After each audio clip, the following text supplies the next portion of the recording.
السلام علیکم سامعین، اس وقت ہم نامور عالم دین مجلس دعوت الحق کے چیئرمین حضرت مولانا عبدالستار سلام قاسمی دامت برکاتہم کا اہم خطاب پیش کر رہے ہیں، جس کا عنوان ہے ہمارا قول و فعل۔ الحمد لله نحمده ونستعينه ونستغفره ونؤمن به ونتوكل عليه ونعوذ بالله من شرور أنفسنا ومن سيئات أعمالنا من يهده الله فلا مضل له ومن يضلله فلا هادي له ونشهد أن لا إله إلا الله وحده لا شريك له ونشهد أن سيدنا ومولانا وحبيبنا وخليلنا ونبينا ورسولنا وشفيعنا وسندنا وشاهدنا ووسيلتنا محمدا عبده ورسوله، وصلى الله تبارك وتعالى عليه وعلى آله وأصحابه وأزواجه وذرياته ومن تبعهم بإحسان إلى يوم الدين. أما بعد، فأعوذ بالله من الشيطان الرجيم. بسم الله الرحمن الرحيم. يا أيها الذين آمنوا لما تقولون ما لا تفعلون كبر مقتا عند الله أن تقولوا ما لا تفعلون. وقال تعالى: أتأمرون الناس بالبر وتنسون أنفسكم. وقال تعالى: قوا أنفسكم وأهليكم نارا. صدق اللہ العظیم. معزز حضرات گرامی قدر، قرآن پاک کی چند آیات کی جستہ تلاوت کی، اور تلاوت یہ صرف قرآن کریم کے پڑھنے کے ساتھ مخصوص ہے. قرآن کے علاوہ کسی دوسری کتاب کے پڑھنے کو تلاوت نہیں کہتے ہیں، اس لیے کہ تلاوت کے معنی صرف پڑھنے کے نہیں ہیں، بلکہ پڑھ کر اس کو فالو کرنے کے ہیں، پڑھ کر اس پر عمل پیرا ہونے کے ہیں، جیسا کہ لغت کے ماہرین نے یہ معنی اور مفہوم بیان کیا ہے. تو اللہ تبارک و تعالی ایمان والوں کو مخاطب کر کے ارشاد فرماتا ہے کہ اے ایمان والو، جو کام تم کرتے نہیں اس کا دعویٰ کیوں کرتے ہو؟ عمل تمہارا ہے نہیں اور پھر بھی اس کا دعویٰ کر رہے ہو، یہ تو اللہ کے یہاں بہت ہی ناپسندیدہ عمل ہے. اللہ کے یہاں انتہائی ناپسندیدہ عمل ہے کہ تم جو کام کرتے نہیں اس کا دعویٰ کرو. قرآن کریم نے ایمان والوں کی یہ شان بتائی کہ وہ جس کام کی وہ دوسروں کو دعوت دیں اس پر سب سے پہلے خود عمل پیرا ہوں. چنانچہ ارشاد فرمایا کہ قو انفسکم و اہلیکم نارا، سب سے پہلے تم اپنے آپ کو بچاؤ، اپنے آپ کو اور اپنے اہل و عیال کو جہنم کی آگ سے بچاؤ۔ دوسروں کے بچانے کی فکر تو بعد میں کرنا، محلے والوں کی اور شہر والوں کی اور پورے ملک والوں کی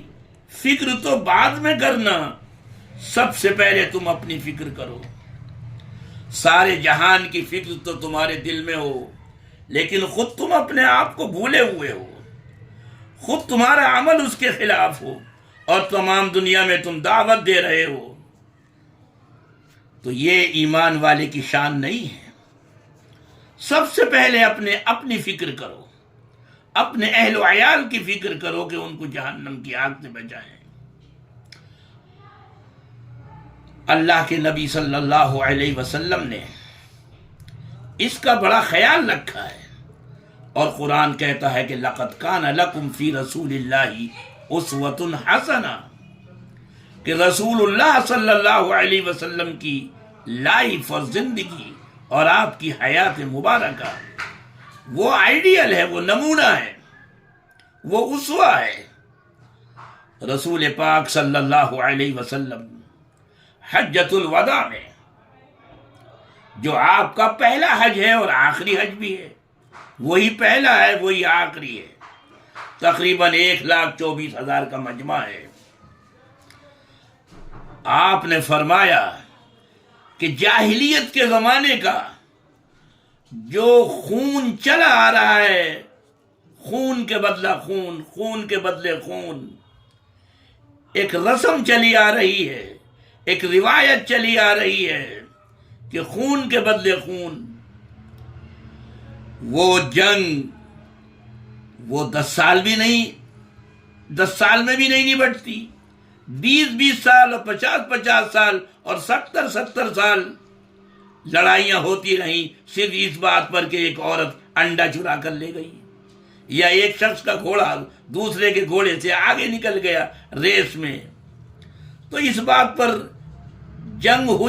ہوتی رہی، جس نے بھی مخالف کو دیکھا اس نے اس کی گردن اتار دی، اور یہ 60 سال اور 70 سال تک جنگ ہوتی رہی، خون کا بدلہ خون۔ آپ نے فرمایا کہ آج یہ خون کے بدلے خون کی رسم میں پیروں تلے اس کو رونتا ہوں، آج کے بعد یہ روایت نہیں چلے گی کہ یہ تسلسل رہے خون کے بدلے خون کا،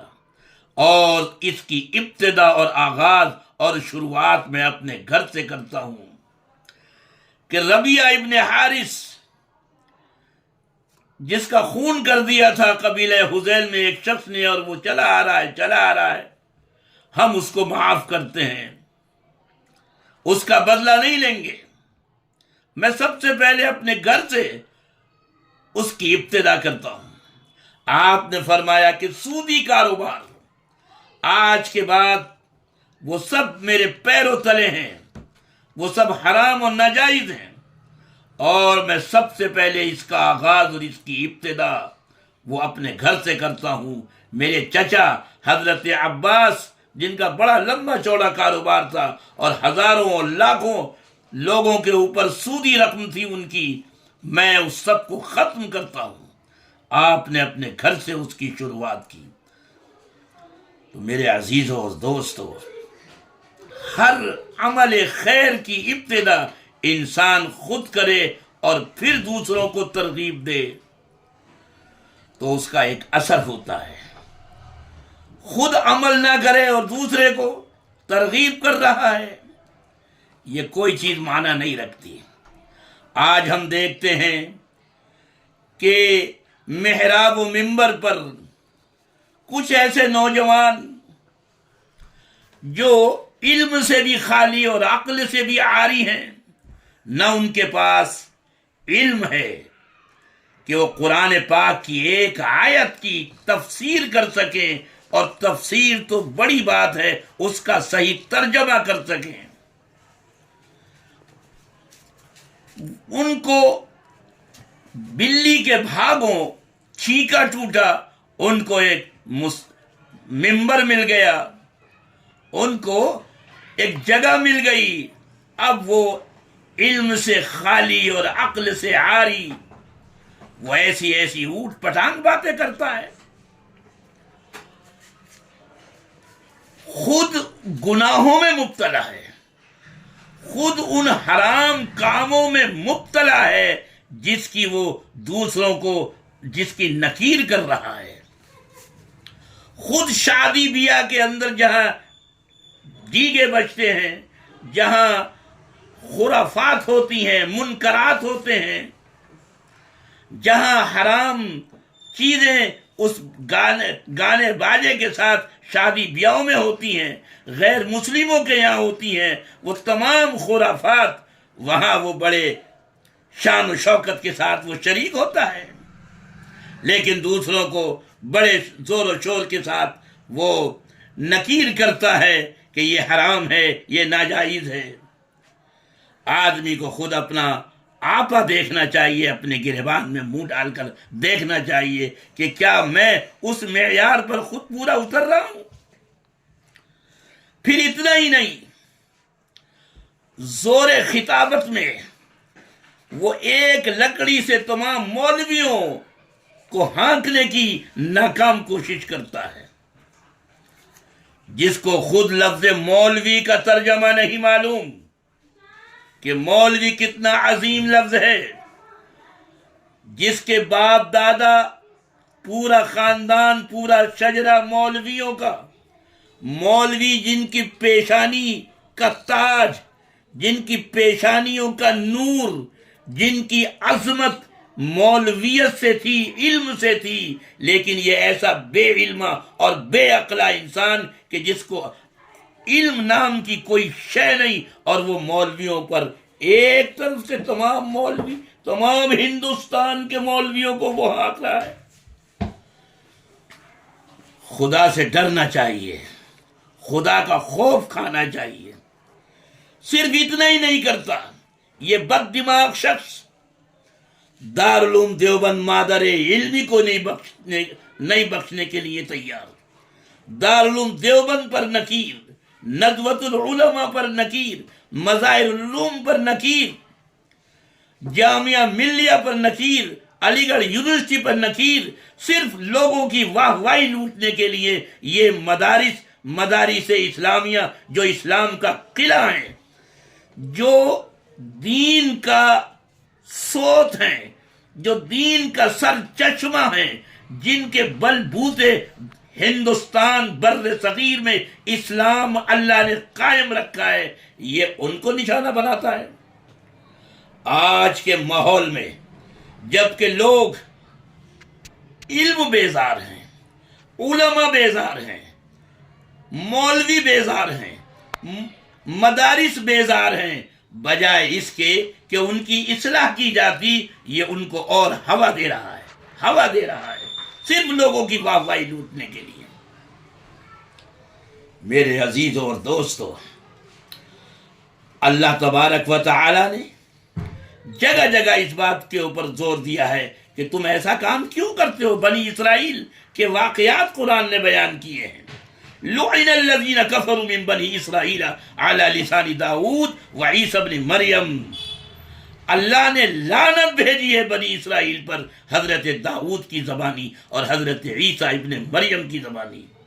ذالک بما عصوا وکانوا یعتدون، کہ سنتے تھے وہ لیکن نافرمانی کرتے تھے۔ کوئی ایسا عمل نہیں تھا، کانوا لا یتناہون عن منکر فعلوہ، کوئی ایسا منکر اور ناجائز کام، گناہ کا ایسا نہیں تھا جو انہوں نے نہ کیا ہو۔ لبئس ما کانوا یفعلون۔ شب معراج میں اللہ کے نبی صلی اللہ علیہ وسلم تشریف لے گئے، اور وہاں آپ نے دیکھا کہ کچھ لوگ ہیں جہنم میں، جن کے ہونٹ، ان کے لب، ان کے ہونٹ وہ آگ کی قینچیوں سے کاٹے جا رہے ہیں۔ آپ نے پوچھا کہ جبرائیل یہ کیا ماجرا ہے، یہ کیسا سین ہے؟ یہ دہشت ناک وحشت ناک یہ سین کیسا ہے؟ یہ کون بدبخت لوگ ہیں؟ جبرائیل علیہ السلام نے فرمایا کہ ہاؤلائی خطباء امتک، یہ آپ کی امت کے وہ خطیب ہیں جو جمعے کو بڑے زور و شور کے ساتھ لوگوں کی واہ واہی لوٹنے کے لیے بیان کیا کرتے تھے، لیکن عمل سے خود خالی تھے، جنہوں نے اپنی بہنوں کے حق نہیں دیے، جنہوں نے اپنے بھائیوں کو حق نہیں دیا، ان کی زمینوں پر قبضہ کر لیا، ان کے مکانات جو ان کا حق تھا وہ نہیں دیے، جنہوں نے وقف کی زمینوں کو بیچا، جنہوں نے وقف کی زمینوں کو شہر کا